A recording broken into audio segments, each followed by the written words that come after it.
Hello बच्चों, अस्सलाम वालेकुम। कैसे हैं आप सब? बढ़िया। Welcome to Shahid sir's education point.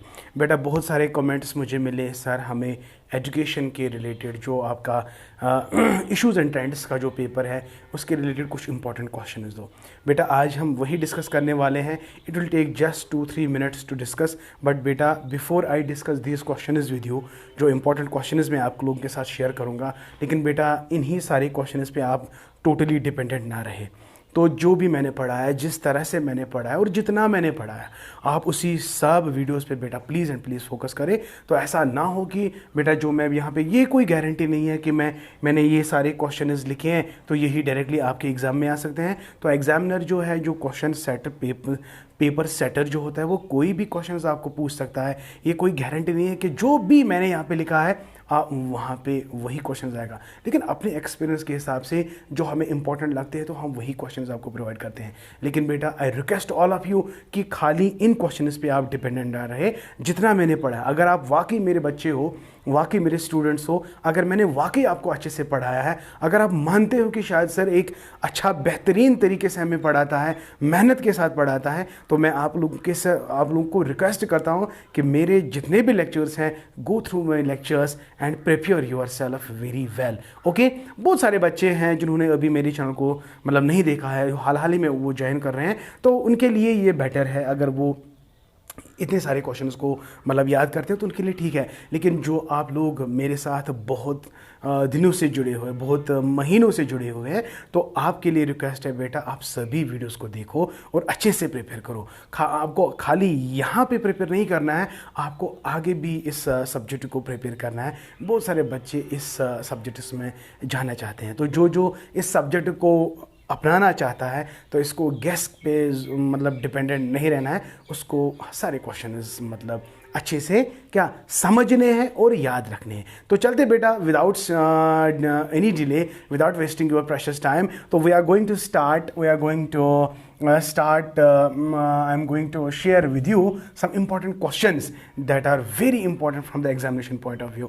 अगर आप प्रीवियस ईयर पेपर भी देखते हो तो वो भी आप कंपेयर करो। वो जो प्रीवियस ईयर पेपर आप सबके पास होगा तो वो भी आप, अगर मुझे वो मिला तो मैं भी वो आपके साथ शेयर करूँगा। उस पेपर को आप डिस्कस करो, उसमें से भी बहुत सारे क्वेश्चन आएंगे। तो यहाँ मैंने जो आपके साथ मैं शेयर कर रहा हूँ, यहाँ अभी अपलोड करूँगा मैं वीडियो, तो जब आप इसको देखोगे तो आपको इससे बहुत ज़्यादा फ़ायदा मिलेगा।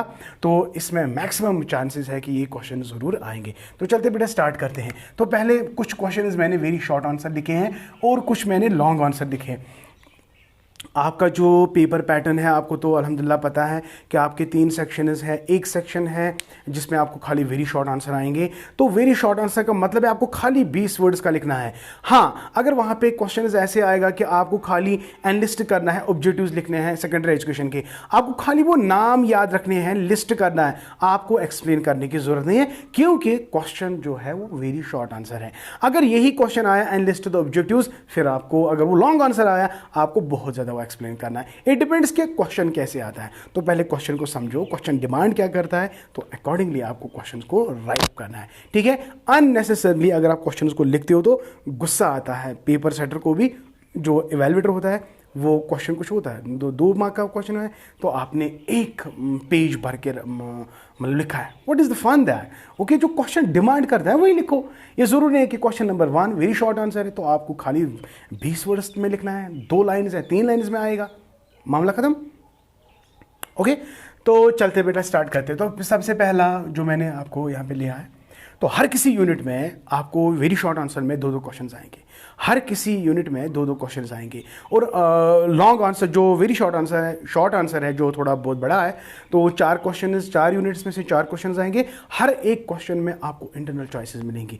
एंड बेटा लास्ट सेक्शन जो है, इसमें से भी आपको 4 क्वेश्चन हैं, तो आपको 1 या 2 क्वेश्चन करने होंगे 4 में से, तो वो आपको चारों के 4 यूनिट्स में से मिल जाएंगे। तो देखते बेटा स्टार्ट करते हैं। पहला क्वेश्चन जो है यहाँ पे आपको, enlist 4 objectives of secondary education and higher education. तो ये क्वेश्चन नंबर 1 जो है बहुत इंपॉर्टेंट है, इसको आप ऐसे ही याद रखेंगे। तो फोकस क्या करना है, पहला क्वेश्चन जो आपको टारगेट बनाना है, हायर एजुकेशन का मतलब क्या है, सेकेंडरी एजुकेशन का मतलब क्या है, इसके कौन कौन से ऑब्जेक्टिव्स है, ये तो अब मैंने बहुत अच्छे से पढ़ा है। तो आप तो एक ऐसा सुनिए, टिप ऑफ द टंग याद। ठीक है, तो वो क्वेश्चन नंबर 1। नंबर 2 आपके सिलेबस में है डिफाइन वोकेशनलाइजेशन। तो ये भी मैंने बहुत अच्छे से पढ़ा है यार, बहुत अच्छे से पढ़ा है, दोबारा पढ़ रहे हैं। एक तो 4th सेमेस्टर में मैंने आपको पढ़ाया मुडलियार कमीशन, तो यहाँ पे भी मैंने वही पढ़ाना है ना, तो आपने दो बार ये पढ़ा है, तो ये गए कम से कम गुब्रिस मतलब स्किप का सुनिए क्वेश्चन किए। Number 2 and number 3 define quality control and finance problems. तो ये आपके सिलेबस में है, यू कैन, ये भी क्वेश्चन इंपॉर्टेंट है। एंड 3rd क्वेश्चन जो नेक्स्ट है, full form of RUSA and RMSA, या रूसा की फुल फॉर्म क्या है, रमसा की फुल फॉर्म क्या है, बहुत अच्छे से पढ़ाया। रूसा किसके लिए है और रमसा किसके लिए है, अच्छी तरह से मैंने पढ़ाया आपको। And number 2 is define women empowerment. Women empowerment को डिफाइन करना है और आपको लिखना है enlist 2 problems of women education. Women education को आपको एनलिस्ट करना है 2 problems of women education. And then my dear you have to define human values, ये भी हमने आपको पढ़ाया है। And then name 2 programmes of environmental education. हालांकि ये वाला क्वेश्चन मैंने आपको नहीं पढ़ाया है, और मैंने उसी वक्त आपको, जब मैंने लास्ट लेक्चर अपलोड किया एनवायरमेंटल एजुकेशन के बारे में तो मैंने आपको बताया है, लेकिन जो प्रोग्राम्स है नोट पे मैंने वो अच्छी तरह से लिखे हुए हैं। तो you can check my notes and you can have this question from the notes. तो ये डेफिनेटली कल एग्जाम में आ रहा है, ठीक है। Name 2 programmes of environmental education. Now अगर हम लॉन्ग आंसर की बात करेंगे ना, तो present status and problems of secondary education और हायर एजुकेशन दोनों का लिखना है। एंड बेटा रमसा को डिटेल, कोई भी क्वेश्चन रमसा के रिलेटेड हो, अगर वो चाहे क्वेश्चन आपको समझ आ रहा है नहीं आ रहा है, आपको रमसा पूरा लिखना है। जो मैंने नोट्स पे लिखा है, जो आपके पास अवेलेबल नोट्स है, रमसा ऑब्जेक्टिव्स एक्स्ट्रा, जो भी, अगर रमसा के बारे में कोई भी लाइन आ गई लेकिन आपको समझ नहीं आ रहा है कि भाई ये मुझे क्या लिखना है, लेकिन रमसा को आपने समझा कि रमसा है, देयर इज रमसा, तो आपको रमसा के बारे में जो कुछ भी आपको पता है वो आपको वहाँ पे लिखना है, ठीक है। इसी तरह रूसा के बारे में अगर कोई भी उधर क्वेश्चन आ गया लेकिन आपको समझ में नहीं आ रहा है, बट मैं कह रहा हूँ बेटा रूसा हो, रमसा हो, जो भी है आपको लिखना है जो मैंने नोट्स में लिखे हुए हैं या जो आपके पास नोट्स अवेलेबल है, ठीक, ओके।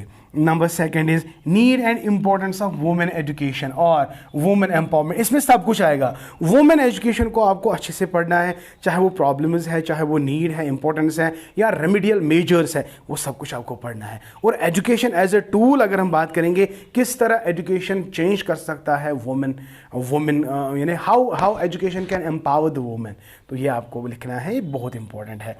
इसी तरह दूसरा क्वेश्चन है प्रॉब्लम्स ऑफ क्वालिटी कंट्रोल और private initiatives, very very important question, तो ये आ सकता है। एंड रूसा, तो ये भी एजुकेशन फॉर ह्यूमन राइट्स और need and importance of environmental education. ये कुछ टारगेटेड क्वेश्चंस है, मुझे नहीं लगता कि कोई क्वेश्चन स्किप हुआ है, तो ये सारे इंपॉर्टेंट, क्योंकि देखो बेटे गेस का मतलब क्या है, सिंस यू हैव एक यूनिट में भाई 4 कॉन्सेप्ट्स हैं, तो 4 यूनिट्स है, तो ये पेपर भरा पड़ा हुआ है, तो सारा गेस आएगा ना, तो गेस का मतलब ही नहीं है। क्योंकि सेक्शन है ना, अगर आपका मतलब लॉन्ग आंसर आते 4 क्वेश्चन, तो मैं 4 क्वेश्चन गेस दे देता तो मसला ख़त्म।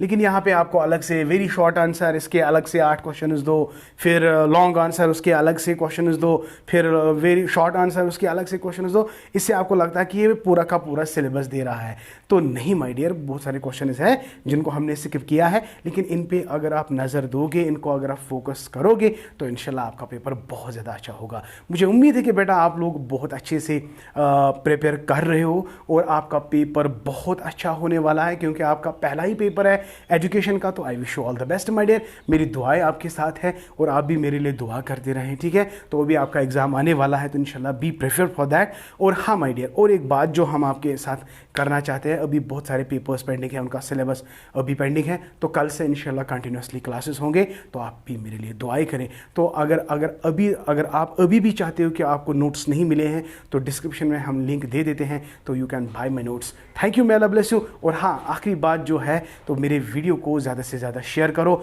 उन बच्चों तक ये पहुँचाओ जिनको अभी तक मेरे चैनल के बारे में पता नहीं है, like first semester is there, जो हाल बच्चे एडमिशन कर रहे हैं, उनको भी मतलब मेरे चैनल के बारे में बताओ, उनके साथ शेयर करो और अपना जो मेरी जो चैनल है उनको इसको ज़्यादा से ज़्यादा लाइक करो। एंड अभी तक अगर आप लोगों ने चैनल को सब्सक्राइब नहीं किया तो चैनल को भी सब्सक्राइब करना, and plus press the bell icon so that you can get my latest updates and videos. Thank you, मेला bless you and keep always learning.